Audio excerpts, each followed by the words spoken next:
Welcome to part 7 of the EV conversion of my Volkswagen Bus.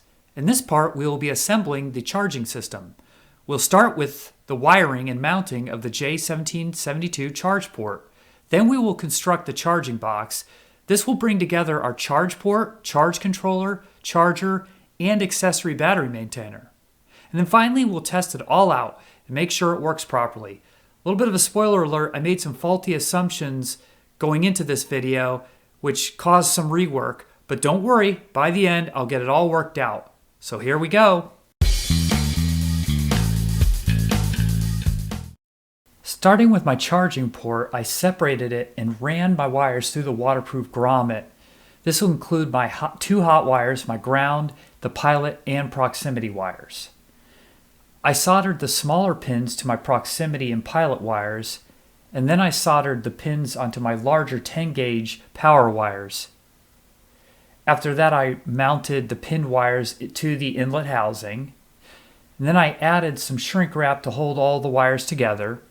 And then I modified the PVC plastic backing such that the wire bundle came out 90 degrees through the bottom downward. Then using a PVC shower pan membrane, I cut it to make a gasket for the inlet flange. And there's the inlet ready to bolt onto the car. If you're wondering why you've never seen a late 70s VW bus with this type of fuel door, watch my part 2 video, I believe, where I installed this before I did all the bodywork and paint and welded this new door in. But here is the finished outlet here. You can see it's all bolted in from that side. The only thing I might do is add a LED light indicator for the charging. See if I can get my hands up in there to get to retrofit that in. Okay, well, here is all of the items that we're going to try to put into our charging box setup here. And here is what the box looks like. But it doesn't make sense for me to show you more about this box until I show you the prep work I did in the back of the car and the area in which this will be installed. So let me show you that now and I'll bring you back in here.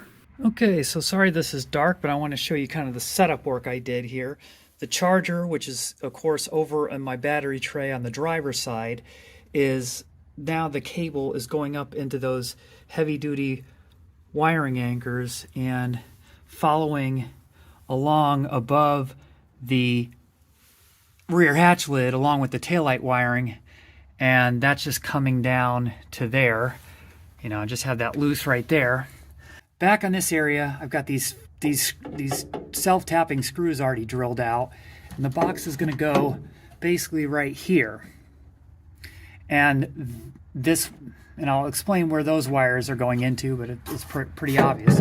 Notice that I have this screw here, and this is actually, there's a void behind this sheet metal. That's why I'm able to just self-tap screw into it without going through the back. So obviously there's a void here. And then right here, I've got this little M6 bolt with some conductive grease on it. And that's going to be an alternate ground. And I actually tapped this. This bolt's tapped into here. And that'll be a ground just for my charging box.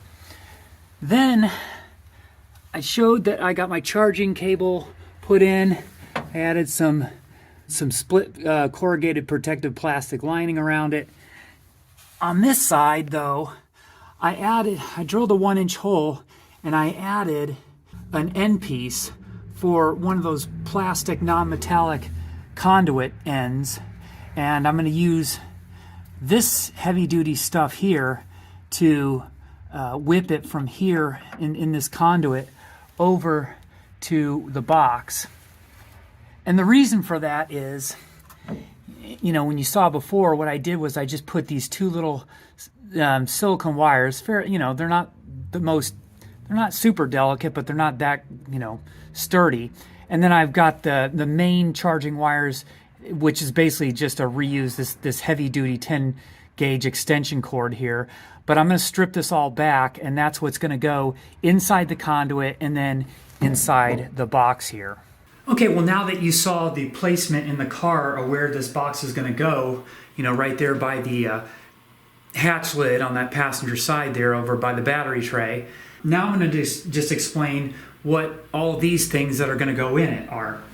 So first of all, well, I've got the main box kind of with all the gland nuts, This is a little bit different. This is a liquid tight coupler for that PVC conduit that kind of just locks into here. So that's why I just did this a little bit different than a gland nut. And then we have our gland nut for our charging cable, and then we have a gland nut for an extension cord that's going to go to our DC command center, and that's going to go into our Schumacher battery maintainer. And then we've got a 3-prong harness here, and this is just another one of those Deutsch waterproof automotive harnesses, but it's just a 3-prong harness that's going to go to our DC command center. We have a fuse holder right here. This is just a plug because I had an extra hole. This is a used box, by the way. This is a fuse holder here, and the reason I have this on a fuse is because we're likely going to have one of these positive cables coming in to supply us with 12 volts from the DC command center. No negative, because as I showed, I'm tapping my own ground to the chassis there. That's going to be inside of this larger hole, so that'll have a little ground terminal coming out of that, and that can supply my negative. The positive is going to come from the DC command center off the constant power, probably in a 5 amp fuse, but yet this little AVC2 module needs 12 volts, and it only does like about a 25 milliamps. So what I thought I'd do is use a little Busman half amp fuse, and that will be the fuse that just protects this thing, since it doesn't, it's a pretty small little thing. So that's in here. Then we have a 3-terminal. This is a heavy-duty 3-terminal, just, terminal strip. And this will be for my main power wires. So the main power coming in through the J plug is through here. Again, we've got the 3, we got 2 hots and a ground, plus those 2 extra little wires for the proximity signal that'll go into the AVC2. So those are going to go into here, the 2 hots and a ground. And then everything that needs the AC voltage will tie into this. So in here we'll have the charger harness come in, and that'll tie into that 3-terminal, as well as this cord here, which is going to come out of the side here. This I'm going to chop up, and this is what will plug in our Schumacher, our little battery maintainer. Now this is only 110 volts, and that means I'll just have to tap off one of the hots and the ground. That's all that I have to do for the 110 volts. Now, this is the AVC2. This will probably be mounted down here. And then this guy here is the only other thing. This is actually a little bit different of a relay than I've talked about before in my part 3 video. In my part 3 video, I talked about various relays. 12 volt relays that can handle a 12 volt signal, 12 volt coil relays that can handle a high voltage signal like you saw in my contactor box. This is entirely different. This is a 120 volt AC coil, so it's controlled by 120 volts AC or 110 volts AC, but it's controlling a low voltage DC circuit. What I'm using this for is to know if we're charging. I talked about that in my part 3 video.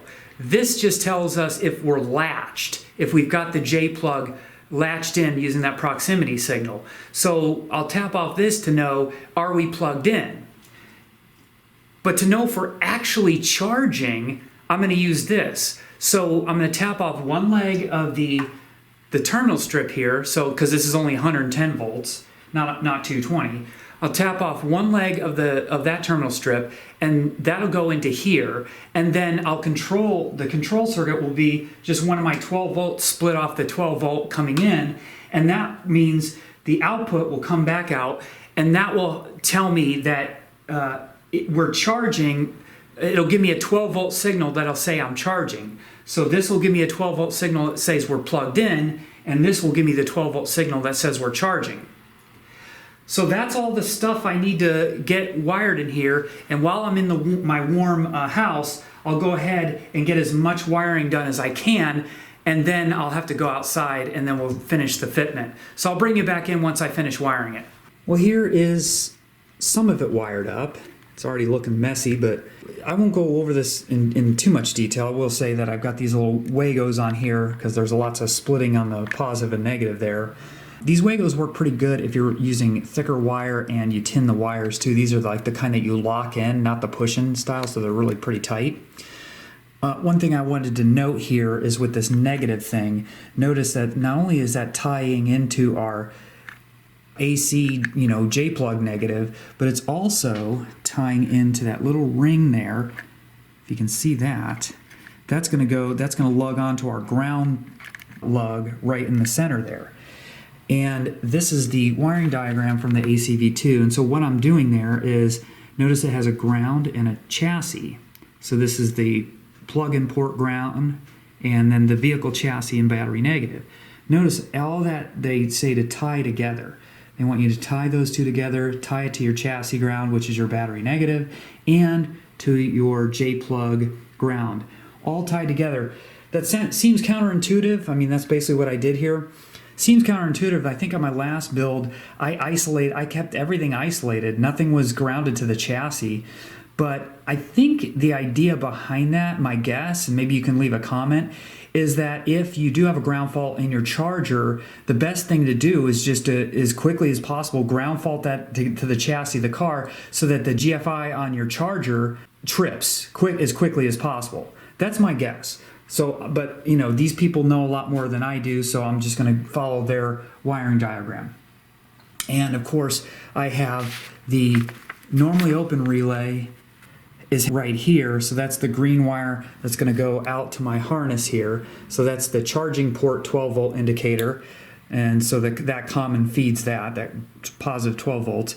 And then these two wires are the 110 volt signal, so the hot and ground for that on this coil here, and those are going to be probably tied to this extension cord, which is going to go to my little battery maintainer, and those will tie together and go on to two of those lugs, and then everything else will be tied into those lugs. But this thing, the charging output, is on the black of this cord. So green will be a 12 volt positive if we're plugged in, black will be 12 volt positive if we're charging. And now I'll go back into the command center, and I still got to get this wired up. So I've done all I can indoors here. Now I got to go out into the cold today or tomorrow and actually get this box installed and actually get all of my remaining wires run in here and configured. So I'll give you a shot when that's in. I feel so stupid. I am such an idiot. So I've been talking the whole time about having this 120 volt coil relay for my charging indicator, plus the 120 volts from this cord driving the Schumacher battery maintainer at 110 volts. And I thought, oh, well, okay, well, I could have 110. I mean, normally in a 3-prong 220 circuit, you've got 110, 110 ground. And I'm like, well, if I need to split the 110 to get 110, in the case that I'm charging level 2, these two will be hot, and then I'll have a ground. Well, I'll have to just pick the one that's always going to be hot, whether it's 110 or 220, hook to that, and then hook the other side up to the ground. Here's the problem with that. And I even talked about it earlier when I mentioned the AVC2 wiring diagram, wherein we are grounding our AC ground, which is this, to our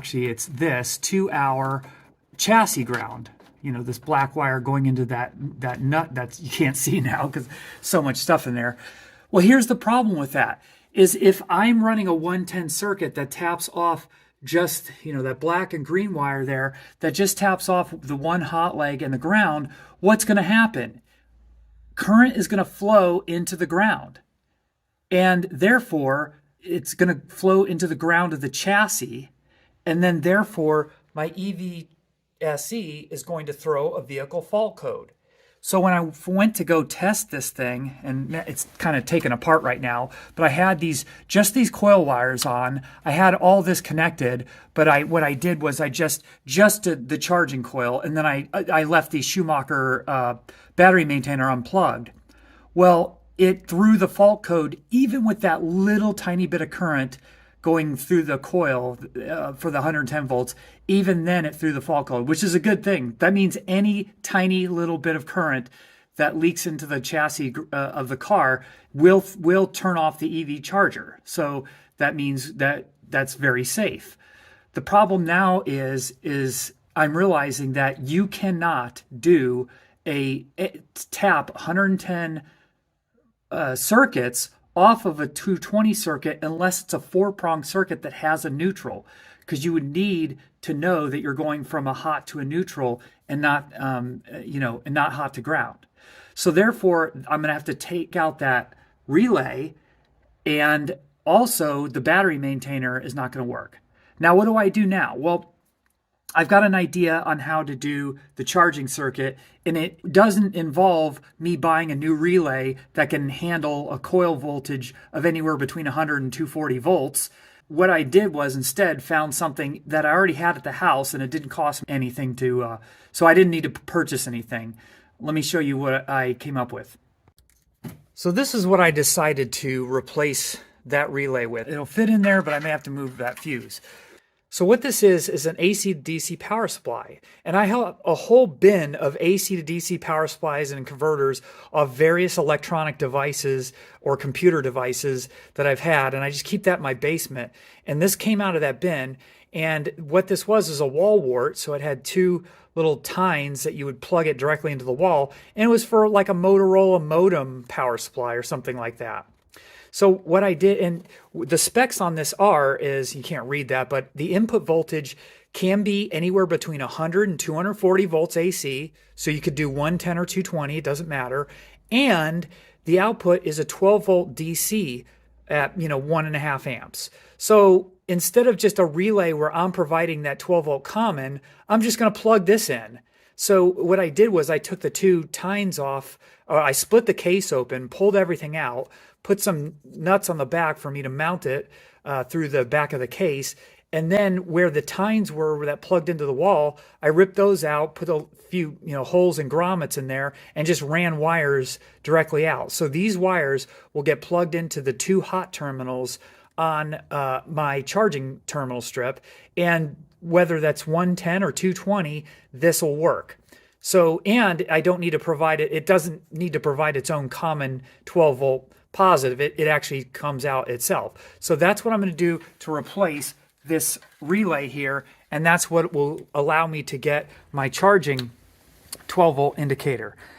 This doesn't look any prettier. It's probably even more cramped, even though I lost a few wires. But I've got our new little power supply device put in here, and it's bolted in from the back with those nylon nut inserts. Looking good and nice and sturdy. Everything still fits, even my fuse still fits, so that's good. I've got everything wired. This will be hard to even show you, but this brown and black wire right here, right now they're just tied into those screws. The bare wire is tied into the screws, but I'll join them in with the wiring for the battery maintainer later when I figure that out. But so right now we just have our little 12 volt converter right here for our charging signal. So those two wires, like again, hot going into the two hot posts, that's it. And the black wire, or not that it matters on these because polarity doesn't matter, hot and neutral. So it's whatever. Those two wires are going to the hots. And then the output wire is right here. And that's splitting off, going into the chassis ground up for the negative side. And the positive side is going into our wire, our black wire that's going into our DC command center. So let's check that out and see if it's all working. Okay, to start out, we've got two different EVSEs here. We've got a 110 volt one here. This is my volt one. This is the black gun with the thinner wire. And then we have my 220 that's plugged into the wall. And this is my white gun. So let's start with the 110 and see how that works.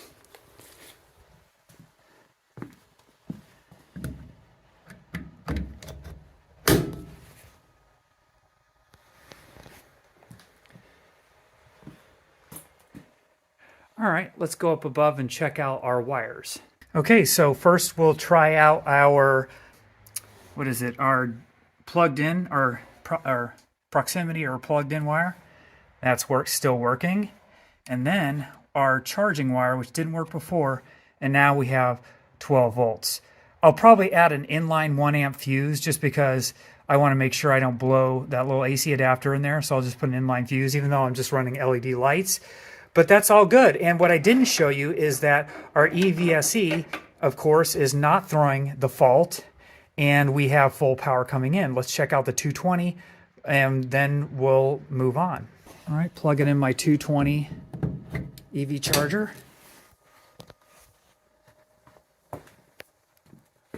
No faults on the charger. Our charger is showing steady green light, meaning it was alternating red and green, but now the battery's not there, but we have power and no faults. Awesome.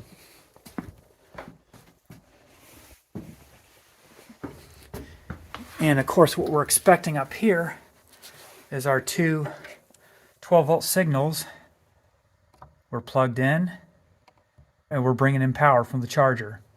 Next up, we'll be figuring out what to do with this guy right here. Okay, so what to do about the battery maintainer. This only accepts 120 volts as an input, and so I need to have something that can do either 100 to 200 volt to 240 volts.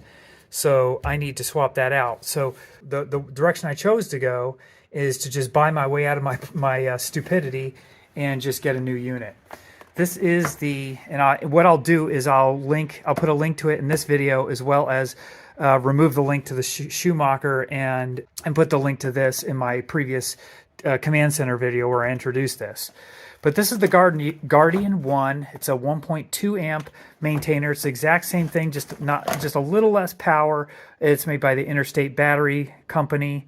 But the biggest reason I chose this, it's every bit the same as the Schumacher with regard to being a smart charger for any type of flood, gel, AGM batteries, all that. The biggest thing is when I read this on the description, and it was on Amazon Prime, so I can get it quickly, 100 to 200 volts AC. We can tie it into our two hot wires on our J-plug terminals, and whether we do the level 1 charger or the level 2 charger, this will be able to do it either way. So easy thing to do, just swap it out. Okay, well, the battery maintainer is swapped out. I've got the new 2-lead cable running into the charging box and just tying into the two hots, and just modified the wiring here and just cut it, put a ring terminal for the for the 12 volt and a ring terminal for the negative on the output. So it's all pretty much integrated in. Let's go check out and see if it actually starts charging when we plug it in. We'll start with the level 2.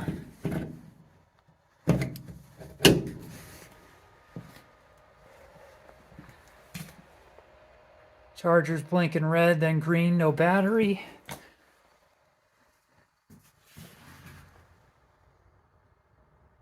And we have our charging indicator on here. Let me unplug my charge.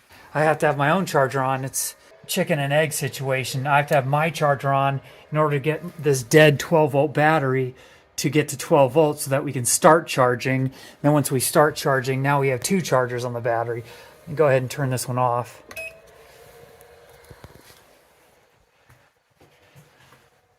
Yeah, now we're charging. Awesome.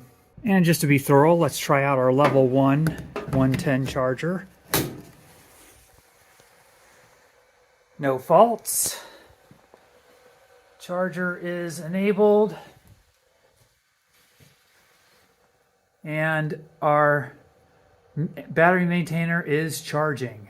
I also wanted to test out my KSI circuit with this disconnect relay for that when it's plugged in. And what I did here was, this is the key switched on circuit. That's obviously, we can't test that we have 12 volts going because we don't have the key switch to tell this is on. But what we do have is from the output of this fused circuit going through our KSI relay and then through our inertia switch, we should have continuity between here and here, where the KSI is going to go out to the controller. So let's test that real quick.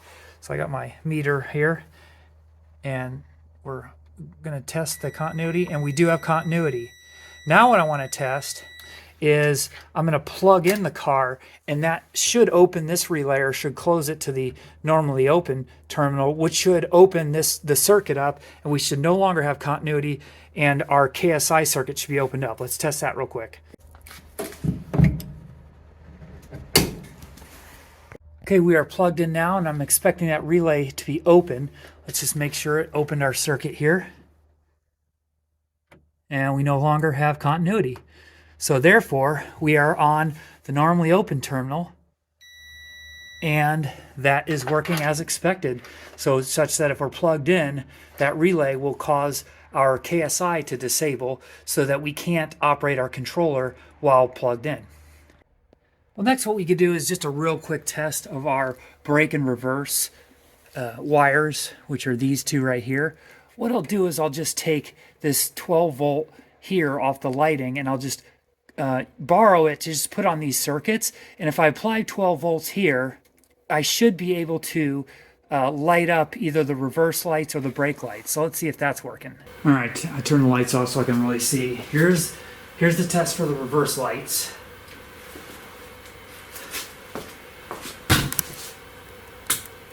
Good. And there's the wire moved to the brake lights. So we're all good. There it is, all sealed up and looking good. And I just want to thank everybody. If you're following me on Reddit, on the EV conversion Reddit forum, and the questions that you helped me answer around this whole 110 volt, 240 volt thing, and got it resolved, and I'm super happy about that, and everything's tested out and working. So there it is. That is the charger box and the J1772 charger inlet port, all wired up and ready to go. Thanks for watching. I appreciate you following me along, and we'll see you on the next one.